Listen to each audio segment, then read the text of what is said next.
Hi guys, this is Dre from The Geeks, and for this video, we're going to review the ROG Zephyrus G15.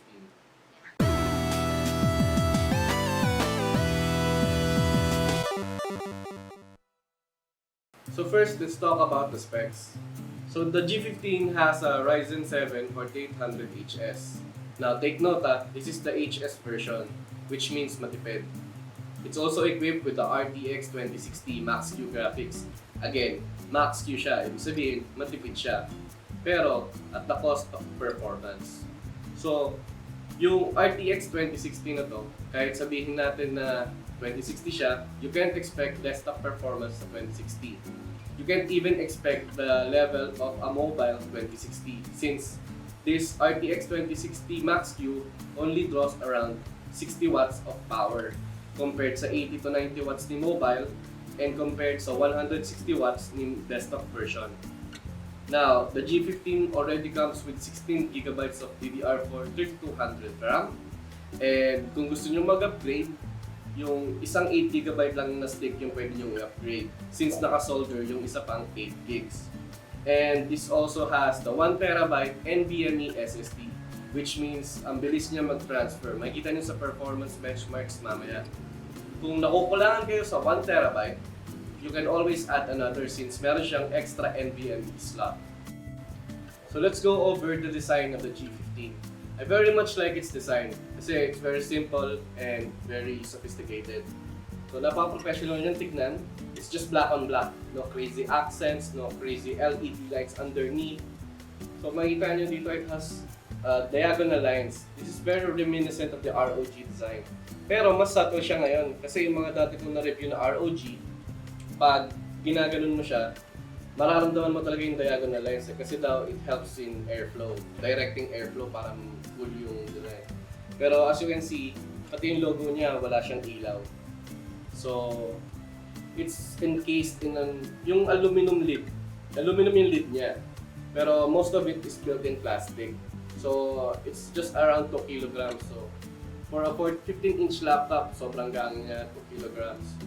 And for the connectivity, sobrang sulit din niya dahil makikita nyo dito sa left-hand side, meron siyang charger. So, para sa charger nyo, ito sa gigabit LAN, full-size HDMI, USB Type-A, USB Type-C, na may power delivery din. So, pwede nyo i-charge yung cellphone nyo, power bank.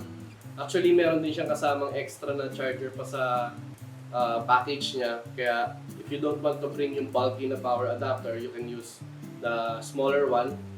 Pero you can't expect better performance dahil mas mababa yung power na binibigay pag dito nyo sa charge. Pero kung gagamitin nyo lang naman siya for travel, okay lang. It also has a combination of microphone and headphone jack.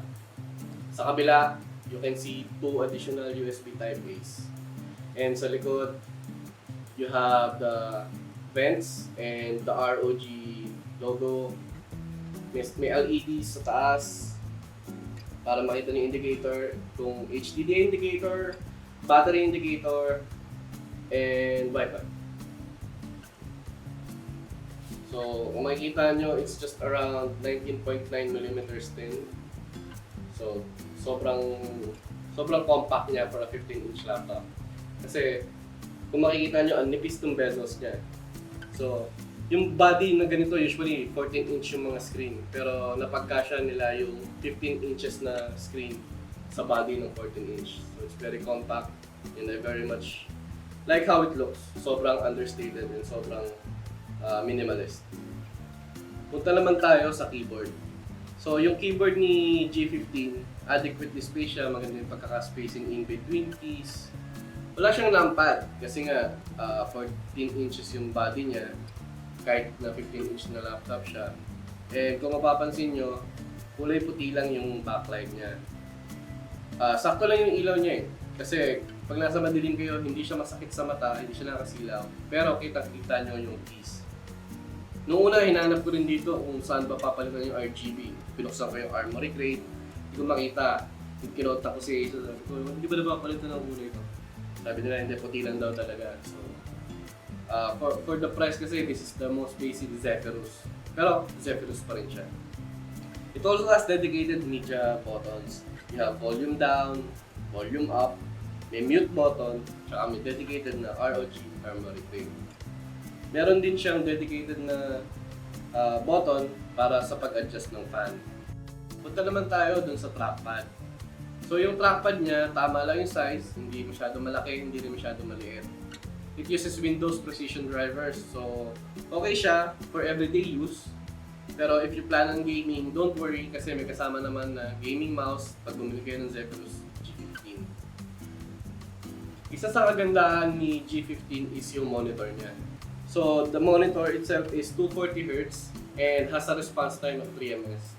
Definitely maganda siyang gamitin for fast-paced games.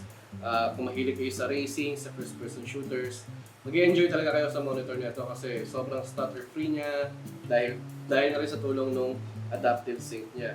Now, out of the box, it's already Pantone calibrated. So, if you plan on doing editing, video editing, photo editing, malapit na yung kulay niya sa actual na kulay ng output nyo.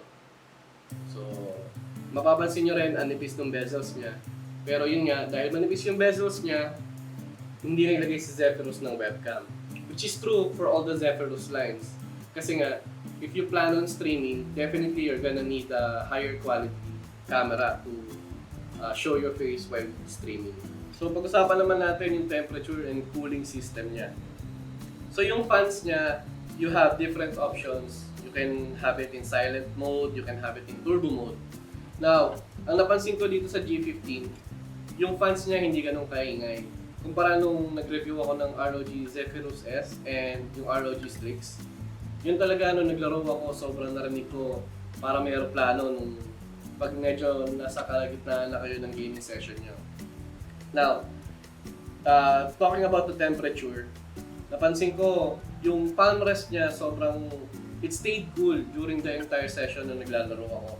And thanks to the 7 nanometers ng processor, mababa yung power draw niya while providing great performance. So, kung tayo naman, madalas tayo nag-games, yung kamay natin, nandito lang sa bandang WASD keys. So, sa bandang WASD keys, it stayed cool. Itong part na to, it stayed cool while having a gaming session. Pero nung kinailangan ko nang pindutin yung F5 to F8, medyo naramdaman ko medyo hotspot tong paligid na to. Nothing to worry about, pero yun nga, parang mas maganda rin if you're playing with a cooling pad. And nung nag-testing naman ako ng games, nakikita nyo sa performance benchmarks later, it stayed cool kahit gano'ng kahaba yung gaming session ko. Hindi alarming yung mga temperatures niya. Unlike yung other Zephyrus na na-review ko, which is umaabot ng 90 degrees, 95 degrees Celsius. So if you're in the market for a new laptop, and you want to compare the performance net on G15, we tested it against different benchmarks, synthetic and gaming. So here are the benchmarks.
And that brings us to the end of our review.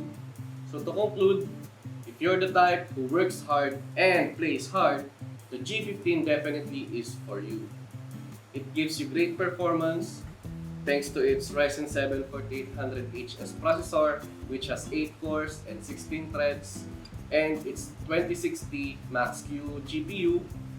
It definitely plays all the current esports title without a hitch.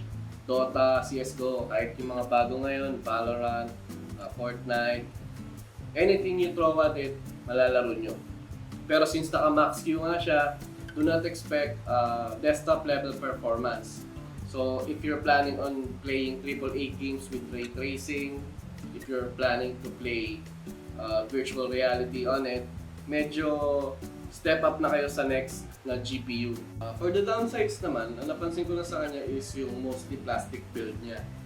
And unlike yung other Zephyrus sa lineup niya, mga naka-alloy na, yung material nito medyo kapitin ng alikabok and medyo fingerprint magnet siya, so kailangan medyo namin nakalaging pamunas. Pero I'm not one to complain since this is the cheapest Zephyrus in the market out there right now. And another thing would be yung hotspots niya dito sa bandang gitna, pero hindi naman siya nakaka-bother kasi nga usually pag nag-games tayo, either nasa WASD lang yung kamay natin, and pwede naman tayong gumamit ng controller if we want. Overall, the ROG Zephyrus G15 is a solidly built, well-rounded gaming laptop. It has great performance, it has a great screen, it has great looks. It's definitely something that I would consider buying. Lalo na sa situation natin ngayon, na where work from home is becoming an option to many of us, it's definitely something that I would like to have in my arsenal. There are two variants of the ROG Zephyrus G15 in the Philippine market right now. The 94,995 pesos variant is powered by the RTX 2060 and has 16GB of RAM, while the cheaper version is 79,995 pesos and has a 1660 Ti for the GPU, 8GB of RAM, and only 512GB of SSD NVMe. So that wraps up our review. If you like the video, click on like. If you like to share it to your friends, click share. And don't forget to like our page, DA Geeks. And you can read the full review on dageeks.com. This is Dre again, and keep safe.